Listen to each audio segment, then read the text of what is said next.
Mga boss na pinamutan no, bahin na ning gitawag nila og no ID, no entry mo tuo ba kuno ko ani. So kanang no ID, no entry usa na siya sa pulisiya sa mga security guard. Na kung mo-enter ka sa establishment, ila ka pangitag ID. Kung nagtrabaho ba ka sa usa ka establishment, kay kung dili ka makapakita sa ID, di ka na pasudlon.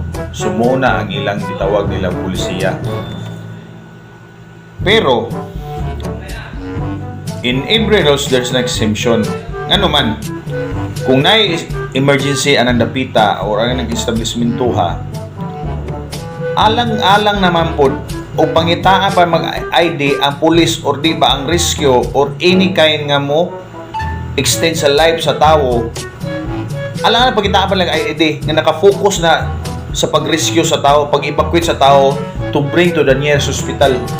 So, during emergency, no ID, no entry is not in effect. So, inana rana, nga naman, kay ang atong aim na is ang pagluwas sa kinabuhi. Dadto na to dito sa ospital.